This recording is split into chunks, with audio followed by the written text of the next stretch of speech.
meet us here. I'm at a little shop that you can bring your car to, work on it at an hourly rate. Some of your cities might have one of these. I happen to be in the military, so I have access to a shop where you can come pay by the hour and work on your car. And I always meet some cool people here, so I wanted to show you something that I saw here when I was working on my off-road trailer yesterday. I'm here with Eric, and Eric has a 1971 Mustang here. Eric found this Mustang in a pretty bad state. He was actually showing me some pictures. I'll put a link to it in the description later and at the end of the video for you to see actually all the work that Eric's done here. But Eric, why don't you tell me about how you found this car? Well, my friend Jim was working on his 63.5 Galaxy 500, and I was jonesing for a new car, so I scoured Craigslist, found it, and said I gotta have it, and then got it here and found out I was taking parts off of it. It was better as a parts car. It's pretty rotted out, right, from what you'd showed me. So do you feel that you paid the right amount of money for this car? Initially, yeah, $1,600 was a fair price, but I'm almost about 20 grand into it and still looks like a turd. You know, it actually doesn't look like a turd from what I've seen, all the work you've done to it. I'll pull the camera off here and play cameraman, and we'll talk a little more about it. Alright, so let's get to the engine last, but tell me about all the front end actually that you had going on here. Well, everything from firewall forward was pretty much a total loss, so I wound up taking a Sawzall, cut the whole front end off, got another one from 72 Mustang, was in a local junkyard, and then pretty much sandblasted it and repaired it and then welded it on. The cowl was pretty shot out, typical Mustang damage, just rusted out on the inside, so peeled that up. Actually wound up with about this much more of the car that I've been cutting parts off of, and wound up using it to repair the inside of the cowl. Can't see my junk pile on there, but it's all sealed up now. The floors are pretty much rusted out and had the Fred Flintstone action going on. So. And now you have way too much stuff piled in here. Well, yeah, of course. But you welded in reproduction floors, you said? Reproduction sheet metal, and then coated it with some stuff called Rust Bullet Black Shell. It's very much like 415. Then silver stuff is called Ram Mat. It's just like Dynamat, except with all the expensive logos all over it. It's right. Cheaper too. And it works similar to Dynamat? Exactly like Dynamat. I might actually start to use some of that stuff too. And then let's see, some more body work we got back here. You welded in some new fender areas, quarter panels. And hopefully the white won't catch all the waves that are in there from where the heat sucked them all back in. I still got to fix all that too. Pretty much the trunk was in bad shape.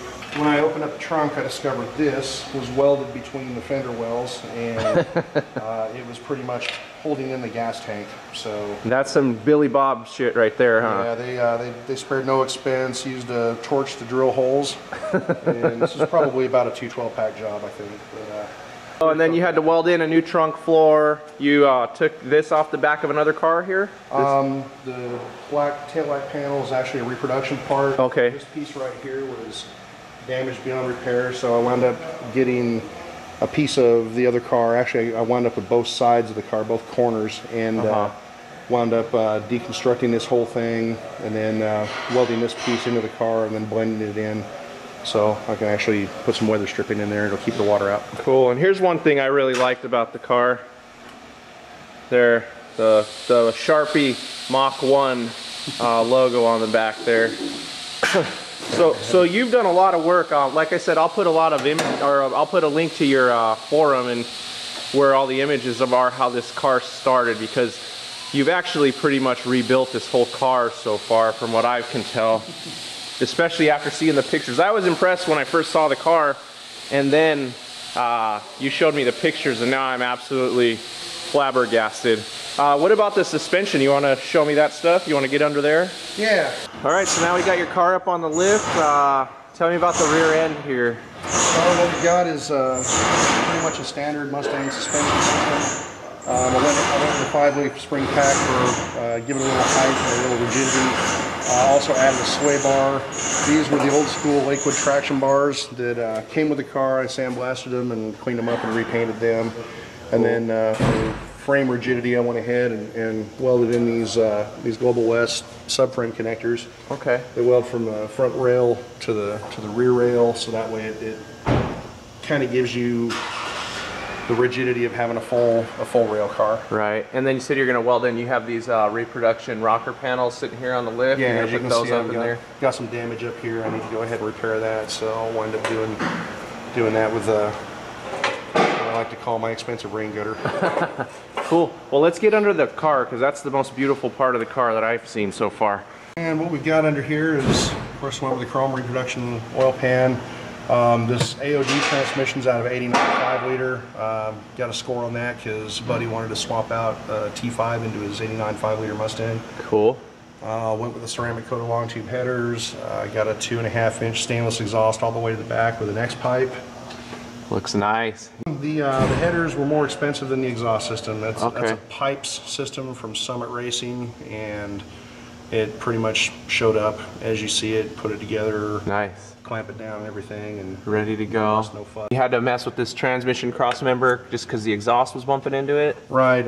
When you do an AOD swap on these Mustangs, they recommend that you get an aftermarket bracket, but if you're going to stick with the stock exhaust system and everything, that should work fine. But as you can see, you got way cooler exhaust. So. Yeah, we're a little closer. So what I wound up doing was I took this original transmission mount. The original transmission was an FMX. And I went ahead and notched it out to fit the tray because the transmission, the FMX and the AODs are very similar in size. Dimensions are almost exact. But the tray is a little bigger on the AOD. So I wound up notching it out right here to fit the tray. And I put it down on the floor and on top of a couple pieces of wood and bounced up and down on it for about 10 minutes. And if it'll hold me, I'm pretty sure it'll handle the transmission. Good engineering test there. You got your whole front suspension put in here? It's just all reproduction parts. I got the complete suspension kit from Laurel Mountain Mustang, and they were really good. Shipped the whole thing, and just showed up, put it all together, and cool. It's all there. That was front and rear suspension, so okay. Nice. That's where the dollar started adding up rather quickly when I was putting this all back together. Let's go check out that Ford rear end.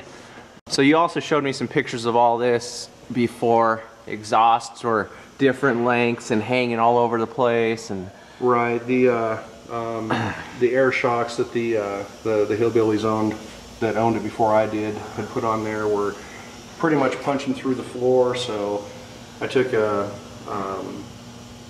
shock cross member from a '69 Mustang, reproduction of course, and sectioned it out, so I actually have shock pockets up there again. Nice. And in those pictures you can see too from the top that you showed me earlier, right?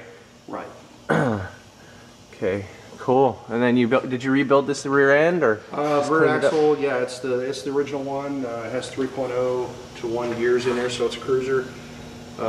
With the AOD and according to comp cams, I should get about 400 out of my engine, and I should be able to get some pretty decent gas mileage and still have enough juice to do a burnout every now and then. Cool. Well, what a cool car. Let's get this thing down and let's check out the motor. Okay. All right, Eric, tell me about this motor. Well, we got the original 351 Cleveland tube in cherry motor that came out of here. It was seized up when I got it. Number 4 and number 8 were pretty much welded into the holes. Yeah. It took me about 3 hours of the BFH and a whole bunch of PV blaster to get them out. Took it down to the local machine shop. They poured it over, balanced, blueprinted. I got my cam picked out, they installed the cam bearings, and then I got the whole thing back with a 3-angle valve job. They put the valve springs and keepers in for me and everything, and pretty much got the heads worked out. And then once I got everything back from them, I actually started putting the motor back together and got a 9.5 to 1 forged flat tops in there. Got a comp cams, 274 and 566 liter cam, so it won't be a thumper, but it should breathe a lot better. Yeah, no, I mean, it's so much better. Like I said, I'm going to put that link, and you guys got to see these pictures of how this car started out. This motor, you would never believe that this motor was the original motor. It's just so much better now, so beautiful. It's actually put together. All the cylinders in here were all rusted up. You got an electronic ignition in it now instead of the points, you said. And Yeah, I took the points out and went with the DuraSpark ignition system. It's from the 80s, what they were putting in Mustangs and F-150s. Pretty much Ford was using that with everything. okay. Changed out one with the XL super coil there. This is the DuraSpark distributor, and from National Parts Depot I got a wiring harness for it, so it's just a matter of plug it in, and this wiring harness goes over there to the fender where there's a DuraSpark box. Cool.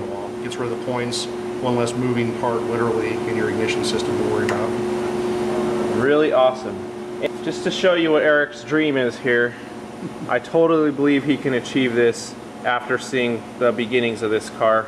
He probably thought he got in a little over his head at first, but then he really went at it, and this car is definitely going to end up like this. Eric, I'd like to thank you for talking to me about this car here. And guys, this is what it's all about. It doesn't matter what car you like, just go find the car you like, put a little heart and soul into it, and you'll have something that you'll have an emotional attachment to.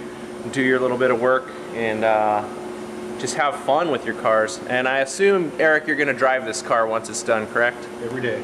All right. One more thing, guys. As I mentioned before, I'm going to put some links in the description. I'll also put them right here at the end of the video. Go ahead and click on them. I want you to see how this car started out, and I'm going to check in with Eric here in a few months, see how he's gotten along. Hopefully he'll email me little results of his work here. And don't forget to subscribe to Jeeping Neatus. This is the best channel on YouTube.